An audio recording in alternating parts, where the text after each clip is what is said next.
Pamela Munson is the designer behind a signature straw accessories brand that draws on timeless style and personal story. Her childhood was spent cruising the waters of Florida, the Bahamas, and Long Island's East End aboard her family's cruiser, and those memories, with the presence and elegance of her grandmother, continue to inspire her collections. With over 15 years of experience at major fashion houses like Chanel, Pamela blends high fashion expertise with a dedication to craft, sustainability, and pieces that feel as heirloom worthy as they do modern. Her work has been featured in the likes of Vogue and Town and Country, and her designs are carried by some of the world's finest retailers. Today, we're exploring how style and storytelling intersect, in particular, how personal history informs design. I know you'll be as inspired by this conversation as I am. Enjoy! Welcome to Grandma's Silver, where tradition meets today. I'm Allie, your host of the Grandma Silver podcast and founder of the Grand Millennial Lifestyle. Here, we blend aesthetics with nostalgia, engaging in conversations with lifestyle brands, designers, and more to rediscover the timeless charm of the past. Join me as we journey from home to heart, illuminating the past and polishing the present with the gleam of Grandma Silver. Well, Pamela, thank you for taking the time to be here today. I'm very eager to chat. I have lots of questions, but before I dive in, I want to give you an opportunity to just introduce yourself and tell people, of course, who you are and what it is that you do. Thanks, Allie. When we were first connected a few months ago, it occurred to me that this was the first podcast I had done in about 4 or 5 years since COVID. So was really excited to speak publicly about the business and what better way to set intentions for the new year. I'm Pamela Munson. I am the founder and creator of my namesake accessories brand. We are entering our 8th year, which is exciting and very hard to believe.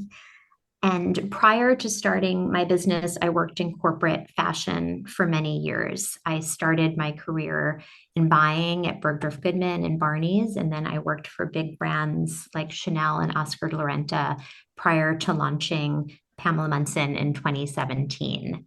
So we focus on hand-woven straw accessories, ready-to-wear belts, and we have started developing home items and creating beautiful home items, still in the same spirit of resort lifestyle, getaway. Our timeless aesthetic has transitioned to this new category. Well, I definitely want to talk about all of the above in a minute, but I often, and your brand is really unique because sometimes I'll ask people, oh, how did you get into this line of work? You were already really in this work and then decided to go out on your own, which I do want to talk about. But I almost feel like before we can go there, we have to talk about before all of that even, because, and you correct me if I'm wrong, but from just looking at your site, reading about you, it seems that a lot of your upbringing really inspired your personal ethos, which is now really your brand. Absolutely. It really does. So I spent a lot of my childhood, I'm a New Yorker, I'm a native New Yorker. However, I spent a lot of my childhood with my grandparents in Florida and the Bahamas.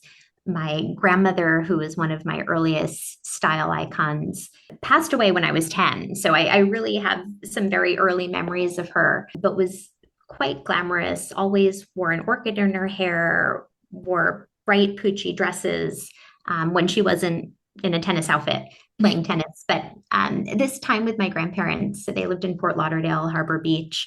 We would wake up, play tennis, and then we would spend the day on the boat. We would be on the ocean, fishing, go over to the Bahamas. So this type of island, tropical resort lifestyle was introduced to me at a really early age. I worked for big brands throughout my career, Chanel, which has such an incredible history. The woman and the brand she built, and Oscar, and thinking about his history in the Dominican Republic and all of the codes of the brand. Thinking about my time with my grandparents and their lifestyle, and wanting to do something entrepreneurial, it just felt right to explore. My grandmother always wore a very classic straw bag, a little bit more glamorous with her dressing and style, but would always carry a straw bag. And so I thought for years, having worked in accessories at Chanel and then ready to wear at Oscar, that there was an opportunity to do something that was really classic and timeless at a more accessible price point. I think the memories associated with straw handbags and travel and I think the memories and travel memories that are associated with that are really special. So I thought for years of doing something with straw. I didn't see anything out on the market, and then it wasn't until I was working at Oscar de la Renta. I had my dream job. I oversaw their US women's ready to wear business. And I gave birth to my first daughter, Beatrix. It was a lot, sort of all of these great things at once. And I think when you have a child and you enter motherhood, you look at the world differently. For me, I wasn't really feeling like I was doing any role well and wanted to live a life of purpose and be passionate about my daughter when I was spending time with her and being passionate about my work. And I found that I was sort of a little lost with how sort of either role was going. So I had spoken to my boss at Oscar and said I would really love to stay connected with the company, but would need to take a step back so that I could spend more time with my daughter. And they were wonderful and created a part-time consultant role for me. So I was able to work a few days and then also spend a few days with her, which was really wonderful. And it was during this time with her when we would color, simple creative activity. And I can't remember when I did anything like that in probably 10 or 15 years. And we would color together. And that really started to unleash some of my creative juices that had been dormant for so many years. And I had sketches of bags that I wanted to make, but didn't go to school for design. I was an English major. I went to NYU. I always worked in really the business side of fashion.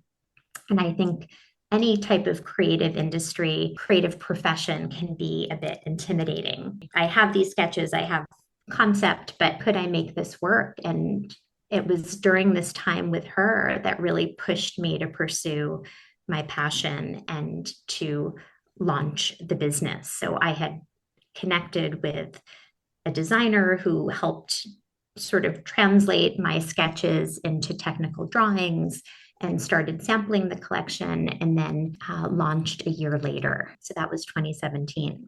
There's so many different directions I'd love to go here. I think the Sure. one that I'll ask first is, you kind of mentioned that you were really on more the business side, but you were in a very creative world. In which ways did those backgrounds come into or influence how you decided to do your thing? Fashion is largely, one would argue a creative industry. So I think whatever role you're in, whether it's in finance or sales, you're working with a product and you're trying to sell and promote a product. While my background was not, my professional background was in fashion, I was great at selling product, merchandising product. So while I was not sitting in a design studio or an atelier, I worked around beautiful product for many years, working at Chanel, learning how to promote a collection, sell a collection, romance product. I worked on the sell side with department store buyers. So I would work with them on their assortments for their stores. And then on the buying side, would buy for department stores.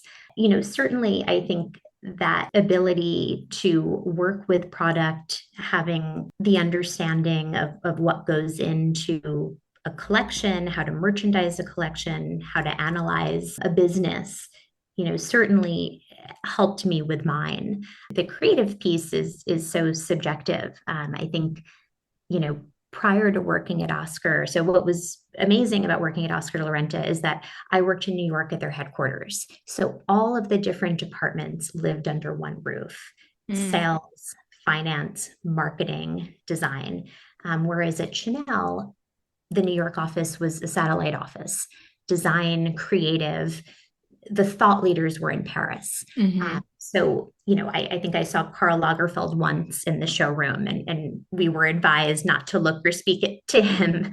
Whereas at Oscar, it was very fluid, departments worked together. And so it was the first time I had access to a design studio. And I think what was interesting for me was that it was one big Pinterest board. And, I think I had this idea before that a designer, sat with their sketchbook on a mountaintop and, just sketched without really, any inspiration from other places. Whereas that time at Oscar, it was really interesting to me and valuable to have access to the design studio and see how a collection could come together.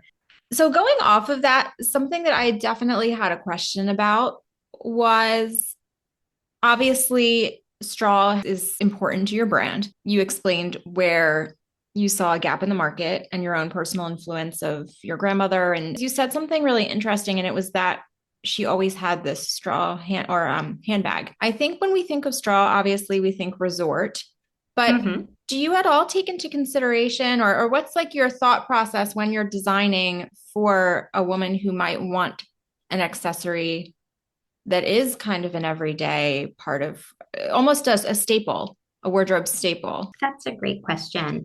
I mean, I think when I start looking at or thinking about any collection, I often look to the past. Look on Etsy or First Dibs or vintage handbags is often a starting point. I will say that most of the styles we introduce do become classics and live in the collection for many years. Mhm. So I'm not interested in trends, not really interested in having an it bag that's disposable. I think the beauty of what we do, I mean, the beauty of what we do, everything is hand woven. So when you think about that, no two pieces are alike because one person is weaving a bag.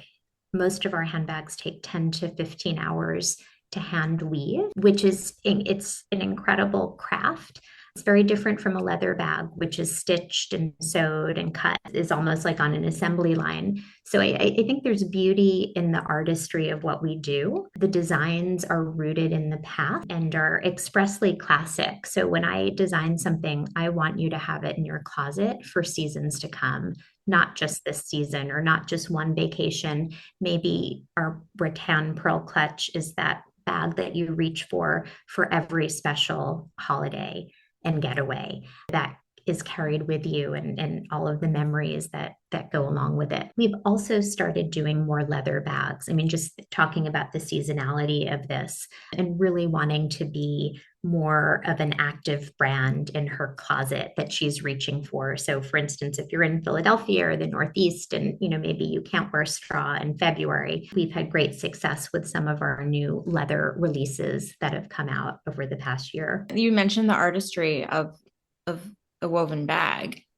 Was that a new experience for you to have to learn about all of that when you decided you wanted to kind of go this route? It is. And truthfully, it is so much more difficult to make hand woven product than it would be to be in the leather business or clothing business. There's so many natural elements that we're sort of dealing with as well. Most of our bags are made in the Philippines, and there's the rainy season, typhoons, so many natural disasters that take place that can impact our production.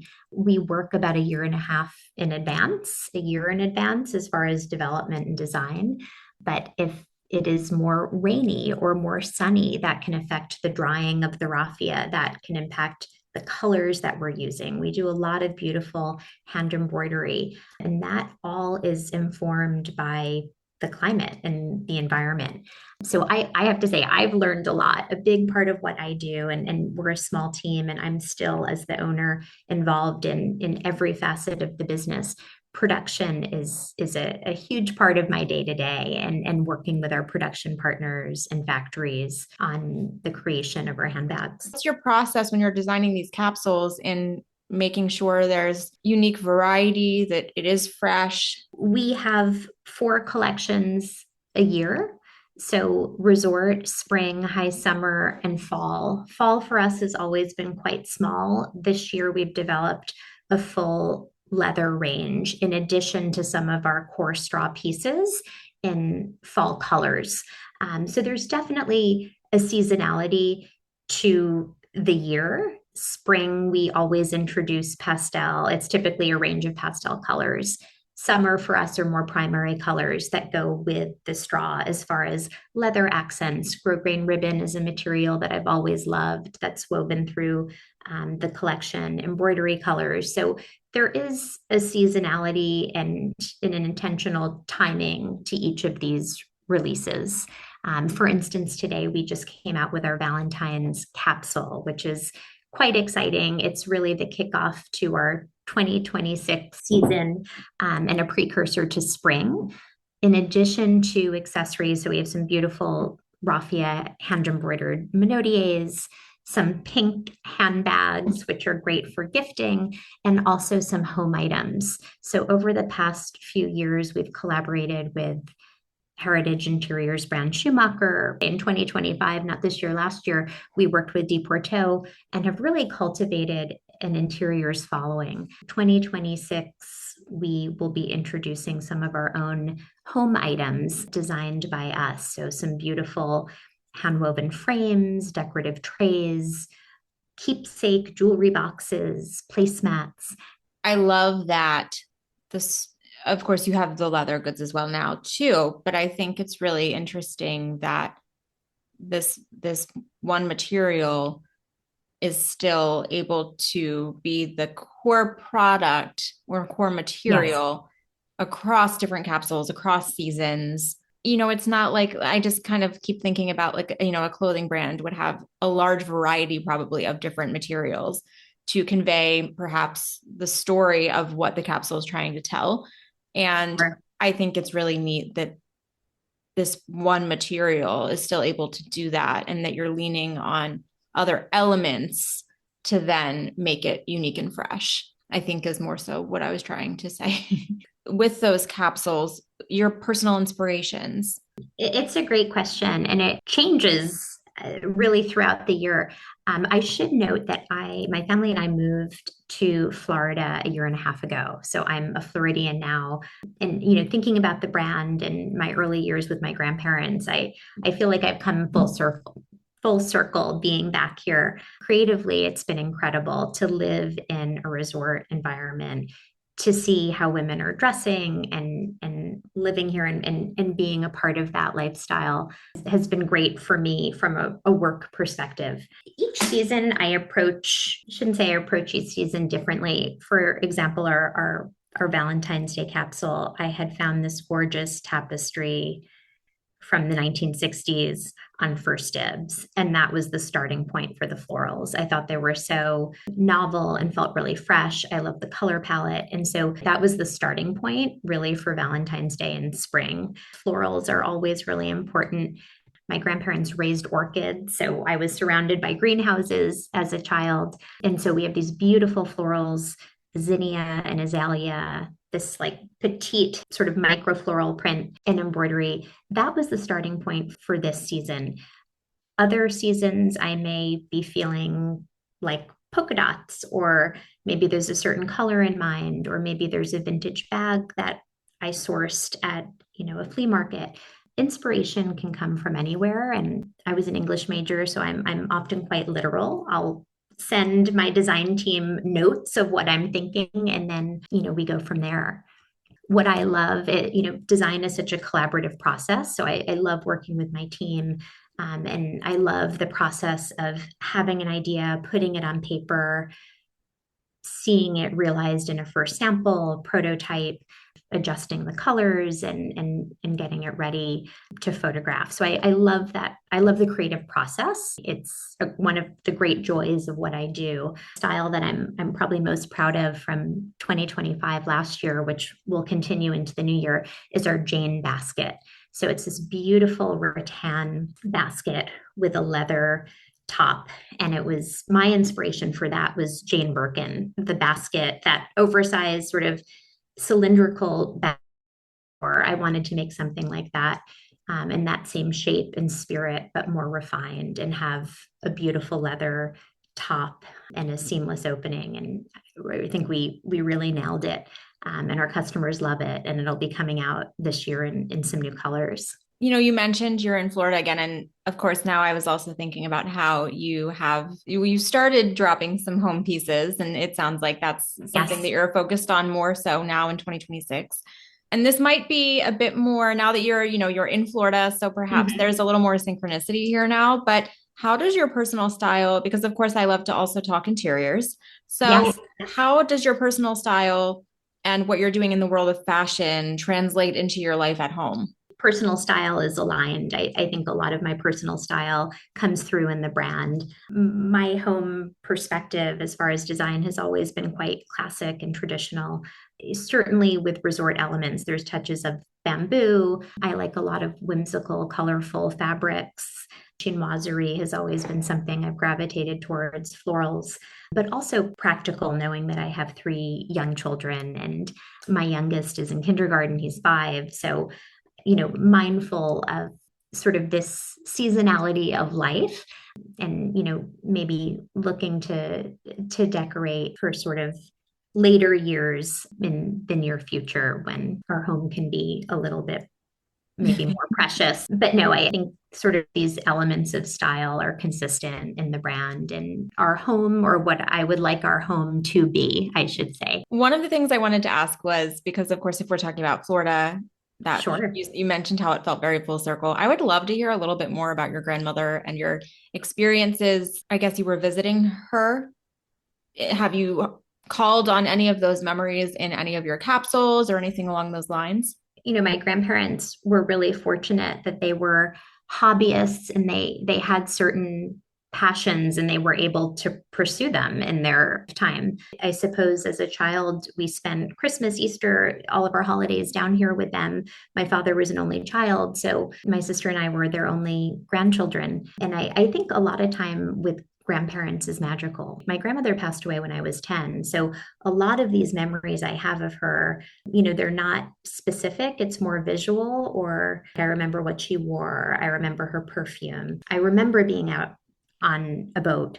Then we have all of these. I mean, they captured everything so beautifully and vividly in photos. So we share a lot of these vintage photos on our social media and some on our website. And they're really dreamy and I think capture a certain mood and spirit. I mean, some of them are from the 50s and 60s, but you sort of get the feeling from looking at them. Definitely was inspiring for me to start the business and to start the brand. And I think about that resort style really with every collection, and having sort of a vintage sensibility at times. I do look to that time as being a really special, inspiring time in my life. Experiences during such formative years, you kind of think about how it will impact your child or what will they Mhm. remember about it or things that you hope they take away from it. And so having been on the other end of that yourself, I'm curious if there's anything that you kind of wound up taking away or that just really impacted you. No, I think this is so important. I mean, my family always really valued education and doing really well in school. I've always been highly self-motivated and driven. And I think a lot of that starts in the classroom at a young age, getting good grades, knowing how to prepare for things to achieve success and gain confidence, believe in yourself. I have 3 children, kindergarten, third grade, and sixth grade. Their job now is to do well in school and to learn and to make friends and to navigate social relationships and all of that. But I think for me, education was always really important, and I think that was sort of the first way I pushed myself and felt like that was a stepping stone. If you do well in school, if you find passions, if you pursue them. My grandfather always used to say that the cream always rises to the top. Working hard, starting your own business is really hard work. I have had to sacrifice a lot for this. Events or parties, especially in the early days. I worked so many nights into the wee hours of the morning. It's a lot of hard work. And I think if you have a sound foundation of good work ethic and discipline, that can help you achieve your goals in life, whatever they may be. I mean, there's been so many ups and downs, I think, with any business, especially in this time, a product business and tariffs and navigating all of this. You really have to have grit and you have to be able to stick with it. To sort of circle back, I think I was exposed to this resort fantasy life at a really early age, which I think is great because it allows you to dream. And there's so many different types of experiences and huge world out there. I think I knew that I had to work hard and be focused in order to achieve something like this or create something like this via a brand. I know you were visiting your grandparents. Sure. Did you say you were a New Yorker or? I'm a New Yorker. So Okay. I grew up on Long Island and then I lived for more than 20 years in the city. My family has been in New York for many generations. My grandparents were snowbirds and so spent some time in New York, but towards the end of their life, more and more time in Florida. New York has like its own, and of course, you know this, having been in the fashion world and also living in New York. New York Yes, has a different edge to it. And absolutely. so how does that influence? I mean, how would you say, of course, we've talked so much about the experiences of travel and your Mhm. grandparents and Florida, but what influence has New York had on you? I mean, tremendous influence. And I feel so grateful that I lived in the city during such an incredible moment. I went to NYU and I worked there through 2020. So for 20 years, the city was thriving. It was safe. It was the city of dreams. I still feel this way whenever I'm in New York, and I have to go to New York probably every quarter for business and to meet with my team. But I love the sense of just discovery and walking down the street and anything could happen. And so I think for me, in those early years, I went to NYU. I was an English major. However, I knew I wanted to work in the fashion industry. So I really took advantage of the city and had incredible internships at Chanel, at Tommy Hilfiger, at Condé Nast, when the city was thriving. And it was such an exciting place to be for a young person. So really took advantage of my time there and, took a very conventional corporate path in fashion, achieved many dreams, met my husband, first child. So I mean, for me, the city is just a place of where you can achieve your dreams, and I think anything can happen, and there's nothing else like it. I mean, New York.